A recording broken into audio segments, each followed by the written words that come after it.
السلام علیکم ورحمۃ اللہ وبرکاتہ۔ بسم اللہ الرحمن الرحیم۔ الحمد للہ رب العالمین والصلاة والسلام علی سید الانبیاء والمرسلین وعلی آلہ وصحبہ اجمعین، اما بعد فاعوذ باللہ من الشیطان الرجیم، بسم اللہ الرحمن الرحیم۔ محترم ناظرین کرام، سوال اور جواب کا یہ سیشن ہے، تو آپ کے سوالات جو کچھ آئے ہوئے ہیں۔ سب سے پہلا سوال ہے نجم الدین صاحب سنت کبیر نگر سے، کہتے ہیں کہ کل کا میرا سوال اصل میں یہ تھا کہ کسی کے والد نے بینک سے لون لے کر گھر خریدا ہو اور آگے اس کے بچے اس کو بیچنا چاہتے ہیں یا پھر رہنا ہی چاہتے ہیں، تو کیا وہ گھر حلال ہوگا رہنے کے لیے؟ کیونکہ بینک کو انٹرسٹ چکایا جاتا ہے لون لیتے ٹائم، اس لیے اب اگر اس گھر میں رہنا ہے یا بیچنا ہے تو اس پہ اسلامک شریعہ رولنگ کیا ہوگی؟ اس کا جواب میں نے کل دیا تھا اور آج آپ نے وضاحت کے ساتھ پوچھا ہے۔ کل شاید سوال یا تو واضح نہیں تھا یا تو میں سمجھ نہیں سکا، اللہ عالم۔ تو دیکھیں، سودی قرض لینا بینک سے یا کہیں سے بھی یہ ناجائز ہے، گناہ ہے۔ سود کے بارے میں قرآن کے حکم ہے کہ سود حرام ہے۔ رسول اللہ صلی اللہ علیہ وسلم کی حدیث ہے کہ سود لینے والے پر اور دینے والے پر، لکھنے والے پر اور سود کے معاملات کا گواہ بننے والوں پر اللہ کے رسول علیہ الصلوۃ والسلام نے لعنت فرمائی ہے۔ تو یہ بات تو بالکل طے شدہ ہے کہ سود لینا، دینا، لکھنا یا اس کا گواہ بننا یا اس کا معاہدہ کرنا، یہ سب حرام کام ہے۔ لیکن اگر کسی نے سود پر رقم لے کر، قرض لے کر کے گھر بنایا ہے تو اس گھر میں رہنا ناجائز نہیں ہوگا، بلکہ گھر میں رہنا جائز ہوگا، چونکہ وہ قرض کی رقم سے بنایا گیا ہے۔ تو چونکہ وہ اپنے پیسے سے قرض کی ادائیگی کرے گا، حلال پیسے سے، تو سود لینے پر سود دینے پر تو اس کو گناہ ہوگا، لیکن اس گھر میں رہنے پر اس کو گناہ نہیں ہوگا۔ تو اگر آپ کے والد صاحب نے سود پر پیسے لے کر کے گھر بنایا تھا تو بے شک ایک گناہ کا کام کیا، غلط کام کیا تھا، توبہ کریں آپ اس پر اور اپنے والد صاحب کے لیے مغفرت کی دعا کریں اگر انتقال کر گئے ہیں تو۔ لیکن جو گھر انہوں نے بنایا ہے اس پیسے سے، اس گھر میں رہنا، اس کو بیچنا یا اس میں رہائش اختیار کرنا یہ جائز ہے، کیونکہ گھر تو سود لے کر کے تھوڑی نہ بنایا ہے، سود دیا ہے اس کا گناہ پڑے گا، لیکن گھر میں رہنا جائز ہوگا۔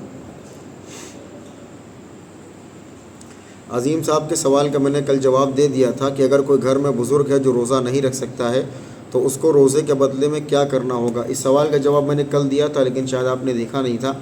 دیکھیں، کوئی بندہ اتنا بوڑھا ہے کہ روزہ رکھنے پر وہ قادر نہ ہو، اس کے اندر طاقت نہ ہو کہ وہ روزہ رکھ سکتا ہے، تو یا تو ایسا ہے کہ رمضان میں طاقت نہیں ہے تو وہ بعد میں اس کی قضا کرے گا، لیکن وہ اتنا کمزور ہے، ضعیف ہے اور بوڑھا ہے کہ کبھی اس روزہ رکھنا اس کے لیے پاسبل ہی نہیں ہے، کہ فیوچر میں بھی وہ روزہ نہیں رکھ سکتا اپنی کمزوری اور بڑھاپے کی وجہ سے۔ تو اس کے لیے یہی حکم ہے کہ وہ ہر روزے کے بدلے میں ایک صدقہ فطر کی مقدار کسی کو صدقہ کر دے، یا ایک مسکین کا کھانا ہر روزے کے بدلے میں کر دے، یا صدقہ فطر کی جو مقدار ہے وہ ہر روزے کے بدلے میں صدقہ کرے گا تو انشاءاللہ وہ اس کا فدیہ ہو جائے گا۔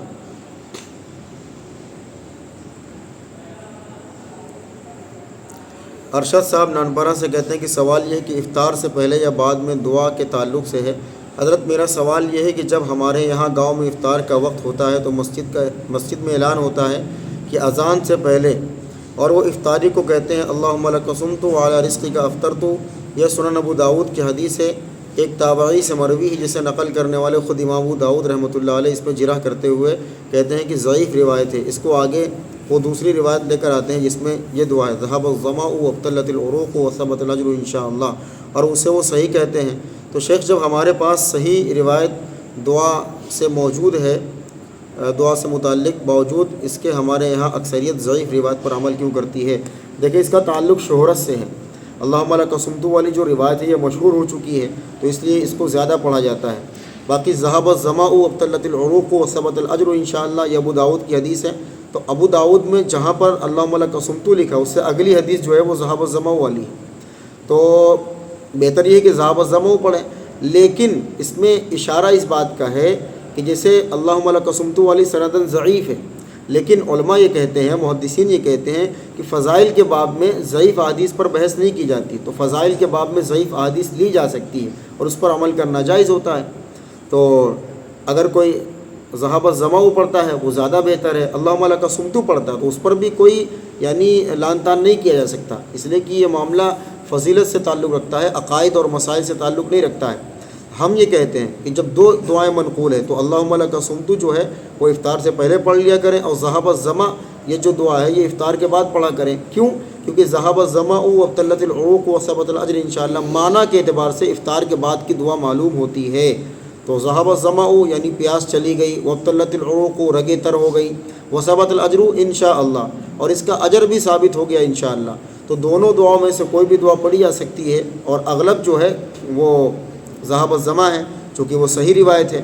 باقی یہ ہے کہ اگر کوئی دونوں میں سے کوئی دعا پڑھتا ہے تو اس پر کوئی لان تان نہیں ہے، لیکن ایک بات اور ہے کہ یہ ان اعلانات میں ان دعاؤں کو بتلانا یا اس طرح اعلان کرنا کہ بھئی یہ دعا پڑھ لو، تو یہ کوئی ضروری نہیں ہے۔ آپ اعلان کرتے ہیں کہ بھئی افطار کا وقت ہو گیا، اب پبلک چاہے اللہم لک صمت پڑھے یا ذہب الظمأ پڑھے یا دونوں نہ پڑھے، بسم اللہ کر کے افطار شروع کر دے تو بھی جائز ہے۔ تو اس پر بحث نہیں کرنی چاہیے، ہر معاملے میں ہمارے یہاں بحث کی عادت پڑی ہے، اس میں بحث، اس میں بحث، اس میں بحث، اس میں بحث، اب دعا پر بھی بحث ہے۔ امت کو بحثوں نے تباہ و برباد کر دیا ہے، اور ایک نئی بحث ہے کہ یہ دعا صحیح ہے کہ یہ دعا صحیح ہے۔ بھائی جس کو یہ دعا صحیح لگتی ہے وہ یہ پڑھ لیں، جس کو وہ صحیح لگتی ہے وہ پڑھ لیں۔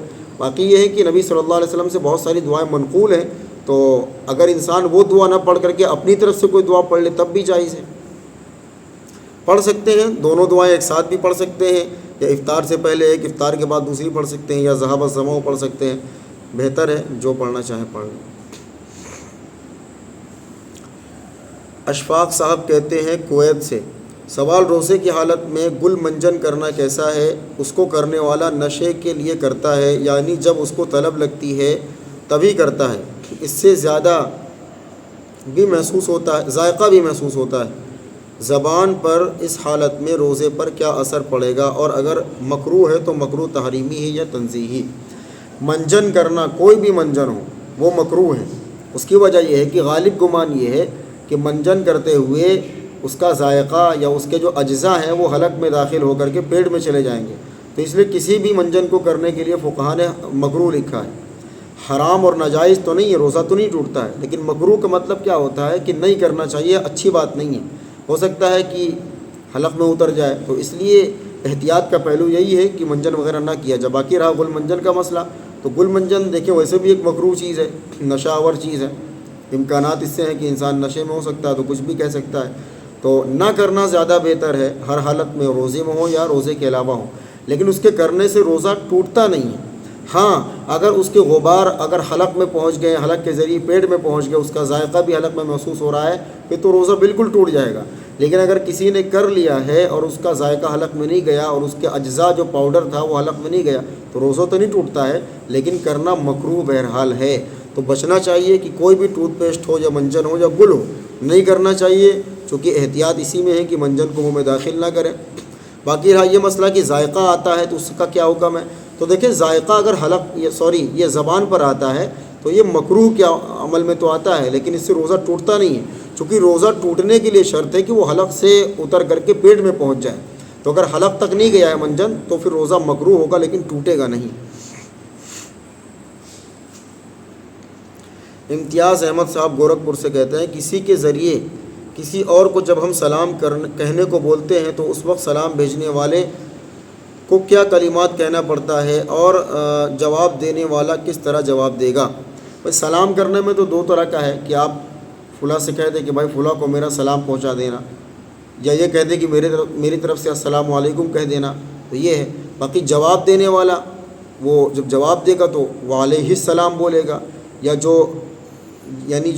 وکیل ہے آپ سلام پہنچانے والا تو اس کو بھی شامل کر کے وعلیک وعلیکم وعلیہ السلام بھی بول سکتا ہے، یا وعلیہ السلام یعنی اس کو سلام ہو تو اس طرح بول سکتا ہے۔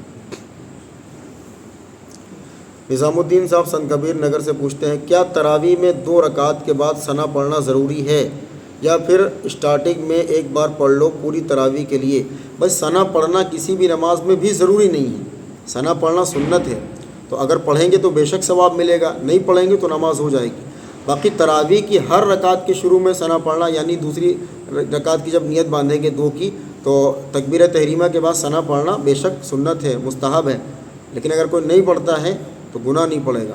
باقی پڑھیں گے تو اچھی بات ہے، ہاں ہر رکعت کو شروع کرنے پر ثنا پڑھیں گے، یہ نہیں کہ تراویح کے شروع میں ایک بار پڑھ لیا تو 20 رکعت کے لیے کافی، ایسا نہیں ہے۔ جب بھی آپ نئی نماز شروع کریں گے 2 رکعت کی تو تکبیر تحریمہ کے بعد میں ثنا پڑھنا ہوگا آپ کو۔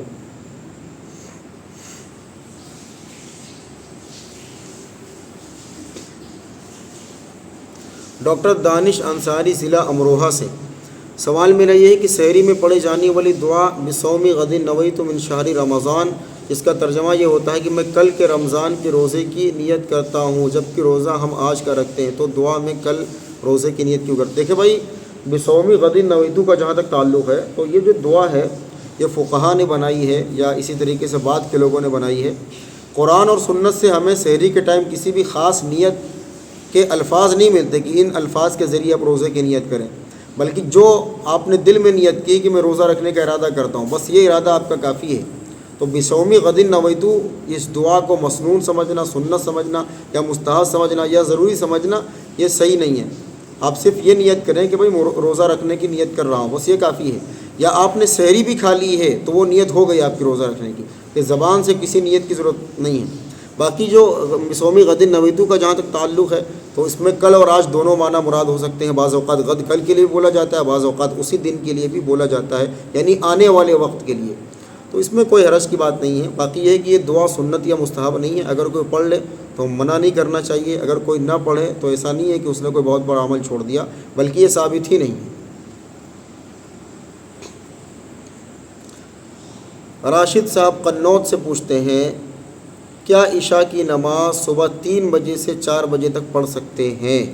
بھائی بہتر یہ ہے کہ نماز کو اس کے صحیح وقت پر پڑھا جائے جو کہ اول وقت ہے نماز کا، سنت وقت ہے جو رسول اللہ صلی اللہ علیہ وسلم نے عام طور پر پڑھی ہے، اس اعتبار سے نماز کو پڑھا جائے۔ لیکن عشاء کا جو وقت ہوتا ہے یہ سحری کا وقت ختم ہونے تک رہتا ہے، یعنی جیسے آپ سحری اس وقت ختم ہو رہی ہے ہمارے یہاں سمجھ لیے 4:30 بجے، تو 4:30 بجے سے پہلے آپ عشاء کی نماز پڑھ سکتے ہیں، لیکن آدھی رات کے بعد عشاء کی نماز پڑھنا مکروہ ہے۔ لیکن اگر کسی نے نہیں پڑھی ہے تو اس کو پڑھنا پڑے گا، وقت داخل رہتا ہے اگرچہ مکروہ رہتا ہے، لیکن سحری کا وقت ختم ہونے تک آپ عشاء کی نماز پڑھ سکتے ہیں، یعنی اس کا جو وقت ہوتا ہے وہ پوری رات رہتا ہے، یعنی جب تک سحری کا وقت ہوتا ہے تب تک عشاء کی نماز کا بھی وقت رہتا ہے، لیکن جلدی کرنی چاہیے، بلا وجہ تاخیر کرنا یہ اچھی بات نہیں ہے۔ آگے کسی صاحب نے اس کا جواب بھی دے دیا ہے جبکہ گروپ میں جواب دینا منع ہے۔ بھائی عشاء کی نماز کا ٹائم اونلی آدھی رات تک ہوتا ہے۔ بھائی مفتی صاحب یہ آپ کو کس نے بتا دیا؟ اس طرح فتویٰ نہ دیا کرے ورنہ قوم گمراہ ہو جائے گی۔ عشاء کی نماز کا وقت ختم سحر تک رہتا ہے، جب تک سحری کا وقت ہوتا ہے تب تک عشاء کی نماز کا وقت رہتا ہے۔ تو مفتی صاحب موجود ہے جواب دینے کے لیے، تو آپ لوگ جواب نہ دیا کریں۔ اب غلط مسئلہ بتاؤ گے تو پھر لوگ گمراہی تو ہوں گے، اس لیے میں نے کہا تھا کہ جواب نہ دیا کریں۔ ہم یہ نہیں کہ ہم ہی جواب دیں گے، کوئی بہت بڑا علامہ ہے، جواب اس لیے نہ دیا کریں کہ غلط جواب بعض اوقات دے دیے جاتے ہیں۔ تو سوال پوچھتا ہے وہ مجھ پر اعتماد کی وجہ سے پوچھتا ہے، آپ پر اعتماد کی وجہ سے نہیں پوچھتا، تو جواب دینے کے لیے اگر ہم بیٹھے ہیں تو ہم ہی کو استعمال کریں اس معاملے میں، جو جس کی جو فیلڈ ہے اس کو اس میں کام کرنے دیں۔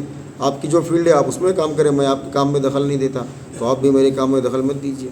عشاء کی نماز کا وقت پوری رات تک رہتا ہے جب تک فجر کا وقت شروع نہ ہو جائے، اس سے پہلے تک۔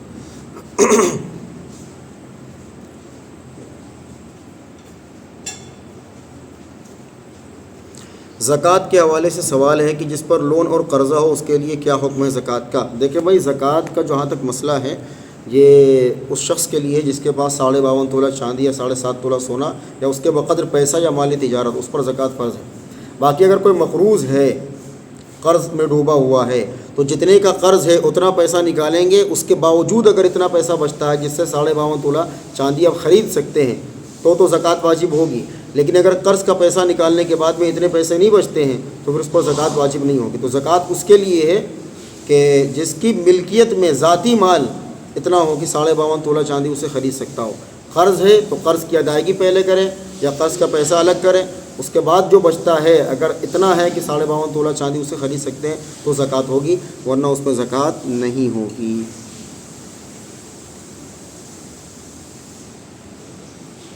چلے بھائی آج کے لیے اتنا ہی کافی ہے۔ السلام علیکم ورحمۃ اللہ۔